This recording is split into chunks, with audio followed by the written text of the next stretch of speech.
You're listening to the Faeries and Folklore podcast by Ronel. I'm dark fantasy author Ronel Janse van Vuuren. With nearly a decade of digging around in dusty folklore books, researching creatures of imagination that ignited my curiosity, I'm here to share the folklore in a nutshell and how I reimagined it for my writing in An Origin of the Fae. This is the Faeries and Folklore podcast. Hi, I'm your host, Ronel Janse van Vuuren. You can just call me Ronel. In today's episode, we're continuing our exploration of the Fae realm. This episode is brought to you by my Origin of the Fae book series. You've met them on the podcast, now see them in action. Go to ronelthemythmaker.com/Origin of the Fae series for more. And remember, that's Fae with an AE. You can now support my time in producing the podcast, researching, writing, and everything else involved by buying me a coffee. This can be a once-off thing, or you can buy me coffee again in the future at your discretion. Go to buymeacoffee.com/Ronel to support me.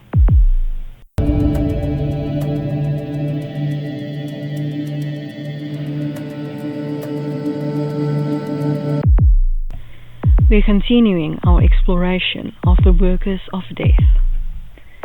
Today's fairy, Banshee. Folklore in a nutshell by Ronel. The Banshee, fairy woman, is portrayed in Scotland as an ugly crone and in Ireland as a beautiful woman. She appears in three guises: maiden, matronly mother, and wizened hag. The Banshee often has burning red eyes and wears a green dress and grey cloak. Her hair is either silvery white or red, but it is said that one more often hears her than sees her. The sound of her voice varies from region to region. A melodious hum to some is described as a screeching night creature by others. These ghostly screams are always heard at night. She is known by many names, washerwoman and keening woman being among the favourites. She either wails outside the house of someone who is soon to die, or washes the blood out of the clothes of someone who will soon meet the end. It is well established that she is an omen of death. The origin of the Banshee is steeped in myth. She is either a ghost of an Irish woman who died in some horrible fashion, or of fairy descent, from the Tuatha De Danann and other concepts about fairies. As a ghostly banshee, she roams the forests and moors, nearly invisible. Each Irish family is said to have their own banshee. She follows them to whatever new home they move. If you hear a piteous moan in the deep of night, beware.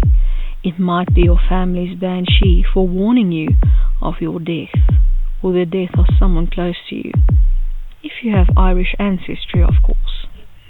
And now for my interpretation of the Fae in An Origin of the Fae, Banshee. The Banshee is a wailing wraith, usually clad in green. She can have either red or blonde hair, which floats around her.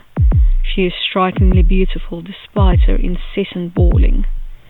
Once she is banished, usually by a stronger fairy, her body puffs out to resemble a cloud of smoke, and her face becomes truly ghastly and terrifying, still framed by a reddish blonde hair. She disappears in a puff of smoke. The Banshee always tries to trick people or fairies into thinking that they are dying. She'll wail until the person she haunts dies. Running away from her can be dangerous. Cliffs, trucks, various sharp objects, etc. Though the Banshee is thought to be a harbinger of death, she usually causes it. I hope that you've enjoyed this episode of the Faeries and Folklore podcast and that you've learned something new about fairy. Remember that you can get a transcript of this episode in the description. If you're new to the podcast, why not go and grab your free copy of Unseen, the second book in the fairy tale series, on my website, ronelthemythmaker.com. Loads of folklore, magic, and danger await. Take care.